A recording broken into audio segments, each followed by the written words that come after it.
Successful ആയിട്ടുള്ളവർ അവരുടെ ലക്ഷ്യത്തിലേക്ക് എത്തിയത് എങ്ങനെയാണെന്ന് ചോദിച്ചു നോക്കിയിട്ടുണ്ടോ? ഹാർഡ് വർക്ക് എന്നായിരിക്കും പലർക്കും കിട്ടിയ ആൻസർ. പക്ഷെ എവിടെയെങ്കിലും ചെന്ന് എന്തെങ്കിലും ഹാർഡ് വർക്ക് ചെയ്തിട്ട് കാര്യമുണ്ടോ? ആദ്യം തന്നെ നമ്മുടെ ജീവിത ലക്ഷ്യം നമ്മൾ ഡിസ്കവർ ചെയ്യണം. സോ ഇന്നത്തെ വീഡിയോയിൽ നമ്മൾ ഡിസ്കസ് ചെയ്യുന്നത് നമ്മളെ ലക്ഷ്യത്തിലെത്താൻ അല്ലെങ്കിൽ ജീവിതത്തിൻ്റെ വിജയത്തിലെത്താൻ സഹായിക്കുന്ന 3 കാര്യങ്ങളാണ്. ആദ്യത്തെ കാര്യം, നിങ്ങളുടെ പേർപ്പസ് ഓഫ് ലൈഫ് ആദ്യം എന്താണെന്ന് കണ്ടെത്തുക. എല്ലാവരും അവരുടെ പേർപ്പസ് ഓഫ് ലൈഫ് കണ്ടെത്തുന്ന ഒരേ സമയത്തോ പ്രായത്തിലോ ഒന്നും ആവണമെന്നില്ല. നിങ്ങൾ നിങ്ങളുടെ ലക്ഷ്യം ഇതുവരെയും കണ്ടെത്തിയിട്ടില്ലെങ്കിൽ ഡോണ്ട് വറി. നിങ്ങൾ ഇപ്പോൾ എവിടെയാണോ ഉള്ളത് അവിടെ നിന്ന് തുടങ്ങാം. നിങ്ങളുടെ പ്രായം 20, 25, 35, 50 എത്ര വേണമെങ്കിലും ആവട്ടെ, ഡോണ്ട് കെയർ. ഇനി എന്താണ് നിങ്ങളുടെ ജീവിതത്തിൻ്റെ ഉദ്ദേശം? Purpose of life. ഇക്കിഗ എന്ന പുസ്തകത്തിൽ ഇതിനെ ഫ്ലോ എന്നാണ് വിളിച്ചിരിക്കുന്നത്. നിങ്ങളുടെ ഫ്ലോ എന്താണ്? മറ്റെല്ലാത്തിനും പ്രാധാന്യം നഷ്ടപ്പെടുന്ന വിധത്തിൽ ആളുകൾ ഒരു പ്രത്യേക പ്രവൃത്തിയിൽ മുഴുകിയിരിക്കുന്നതും ഏറ്റവും ആസ്വാദ്യകരമായിരിക്കുന്നതും എന്ത് വില കൊടുത്തും ആളുകൾ ചെയ്യുന്നതുമായിട്ടുള്ള കാര്യമാണ് ഫ്ലോ എന്നാണ് ഇക്കിഗായിൽ പറയുന്നത്. നിങ്ങൾക്ക് അങ്ങനെ തോന്നിയ ഒരു കാര്യം എന്താണ്? ഓരോരുത്തർക്കും വ്യത്യസ്തമാണ് അല്ലേ? ഒരാൾ എൻജോയ് ചെയ്യുന്ന പ്രവൃത്തി മറ്റൊരാൾക്ക് എൻജോയ് ചെയ്യാൻ പറ്റണമെന്നില്ല. നിങ്ങൾ ഏറ്റവും സന്തോഷം കണ്ടെത്തുന്ന കാര്യമാണ് നിങ്ങളുടെ ഫ്ലോ. മണിക്കൂറുകൾ ഈ കാര്യം ചെയ്താലും 1 മിനിറ്റ് പോലെ തോന്നാം. എന്നാൽ നേരെ മറിച്ച് നിങ്ങൾക്ക് ഇഷ്ടമല്ലാത്ത കാര്യമാണ് നിങ്ങൾ ചെയ്തുകൊണ്ടിരിക്കുന്നതെങ്കിൽ 1 മിനിറ്റ് പോലും നിങ്ങൾക്ക് 1 മണിക്കൂർ പോലെ തോന്നാം. എന്നാൽ നമുക്ക് ബോറിംഗ് ആയിട്ടുള്ള കാര്യം മറ്റൊരാൾക്ക് വളരെ ഇൻട്രസ്റ്റിംഗും ആയിരിക്കും. ഇക്കിഗ എന്ന പുസ്തകത്തിൽ നിങ്ങളുടെ ഫ്ലോ ഡിഫൈൻ ചെയ്യുന്ന 4 കാര്യങ്ങളാണ് പറയുന്നത്. 1. What you love. നിങ്ങൾ ഇൻറ്റൻസ് ആയിട്ട് ഇഷ്ടപ്പെടുന്ന ഒരു കാര്യമായിരിക്കണം നിങ്ങളുടെ ഫ്ലോ. രണ്ടാമത്തെ കാര്യം, what are you good at. നമ്മൾക്ക് എന്തു കാര്യമാണോ നന്നായിട്ട് ചെയ്യാൻ കഴിയുന്നത് അതായിരിക്കണം നമ്മുടെ ഫ്ലോ. നമുക്ക് എക്സ്പെർട്ടൈസ്ഡ് ആവാൻ പറ്റാത്ത ഒരു ഫീൽഡിൽ ഹാർഡ് വർക്ക് ചെയ്താലും അതിന് ഔട്ട്പുട്ട് ഉണ്ടാക്കിയെടുക്കലും ഡിഫിക്കൾട്ടാണ്. ഇനി മൂന്നാമത്തെ ക്രൈറ്റീരിയ എന്താണ്? What the world needs. ഈ ലോകത്തിന് നിങ്ങളിൽ നിന്ന് എന്താണ് വേണ്ടത്? നമ്മുടെ ഇഷ്ടങ്ങൾ സമൂഹത്തിന് ഉപകാരപ്രദമായിരിക്കണം. നിങ്ങളിൽ നിന്ന് എന്ത് നല്ല കാര്യമാണ് ലോകത്തിന് കൊടുക്കാൻ പറ്റുക? Think about that. ഇനി നാലാമത്തെ criteria, what you can be paid for. ഇതെല്ലാം ഉണ്ടെങ്കിലും നിങ്ങൾക്ക് സമ്പാദ്യം കൂടി തരാൻ പറ്റുന്ന ഒരു കാര്യമായിരിക്കണം നിങ്ങളുടെ ഫ്ലോ.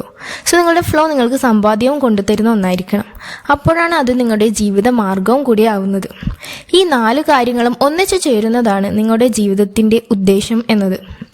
പല കാര്യങ്ങളും ചെയ്തു നോക്കിയ ശേഷമാവാം നിങ്ങൾ നിങ്ങളുടെ ഫ്ലോ അല്ലെങ്കിൽ പേർപ്പസ് ഓഫ് ലൈഫ് കണ്ടെത്തുന്നത്. ഇനി നിങ്ങളുടെ സക്സസ്സിലേക്കുള്ള രണ്ടാമത്തെ കാര്യം എന്നത്, ഒന്നാമത്തെ കാര്യം എന്താണ്? പേർപ്പസ് ഓഫ് ലൈഫ് കണ്ടെത്തുക എന്നുള്ളതാണ്. ഇനി രണ്ടാമത്തെ കാര്യം, stay away from distractions. Modern വേൾഡിൻ്റെയും ടെക്നോളജീസിൻ്റെയും തിരക്കിൽപ്പെട്ടു പോകുന്നവരാണ് നമ്മളൊക്കെ. ശരിയായ വഴിയിൽ നിന്നും നമ്മളെ പിന്തിരിപ്പിക്കുന്നത് എന്തൊക്കെയാണോ അതൊക്കെയാണ് ഡിസ്ട്രാക്ഷൻസ്. പഠിക്കുമ്പോഴോ ഒരു ഇമെയിൽ റൈറ്റ് ചെയ്യുമ്പോഴോ വർക്ക്സിനിടയ്ക്കോ ഒക്കെ ആയിരിക്കും ഡിസ്ട്രാക്ഷൻസ് ഒക്കെ ഉണ്ടാവുന്നത്. വാട്സപ്പിൽ ഒരു നോട്ടിഫിക്കേഷൻ വരാം, അതിനുള്ള റിപ്ലൈസ് കൊടുത്തു കഴിയുമ്പോഴേക്കും യൂട്യൂബിൽ പുതിയ നോട്ടിഫിക്കേഷൻ വന്നിട്ടുണ്ടാകും.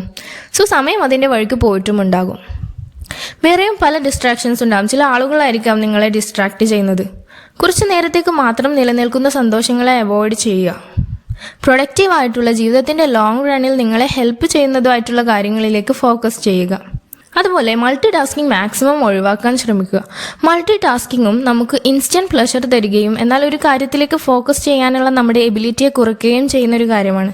എന്നാൽ ചെറിയ രീതിയിലുള്ള മൾട്ടി ടാസ്കിങ്, ഉദാഹരണത്തിന് ഒരു പോഡ്കാസ്റ്റ് കേട്ടുകൊണ്ട് ഡ്രൈവ് ചെയ്യുകയോ പാട്ട് കേട്ടുകൊണ്ട് തുണികൾ മടക്കി വെക്കുന്നത് പോലെയുള്ള ചെറിയ മൾട്ടി ടാസ്കിങ്ങുകൾ വലിയ പ്രശ്നമുണ്ടാക്കില്ല. എന്നാലും കഴിവതും ഒരു സമയം ഒരു ടാസ്കിൽ മാത്രം കോൺസെൻട്രേറ്റ് ചെയ്യാൻ ശ്രമിക്കുക. ഇനി മൂന്നാമത്തെ കാര്യം പറയാൻ പോവുകയാണ്. കൺസിസ്റ്റൻ്റ് ആയിട്ട് വർക്ക് ചെയ്യുക എന്നതാണ്. വല്ലപ്പോഴും ഒരു ഹ്യൂജ് എമൗണ്ട് ഓഫ് ടൈം നമ്മുടെ ഗോളിന് വേണ്ടി സ്പെൻഡ് ചെയ്ത് അതിനേക്കാൾ നല്ലതാണ് എല്ലാ ദിവസവും നമുക്ക് പറ്റുന്നത് പോലെ ഒരു specific amount of time spend ചെയ്യുന്നത്. പഠനത്തിനോ അല്ലെങ്കിൽ നിങ്ങളുടെ ഗോൾ എന്താണോ അതിനു വേണ്ടി വർക്ക് ചെയ്യുന്നതിന് ഒരു സ്പെസിഫിക് ടൈം സെറ്റ് ചെയ്യാം.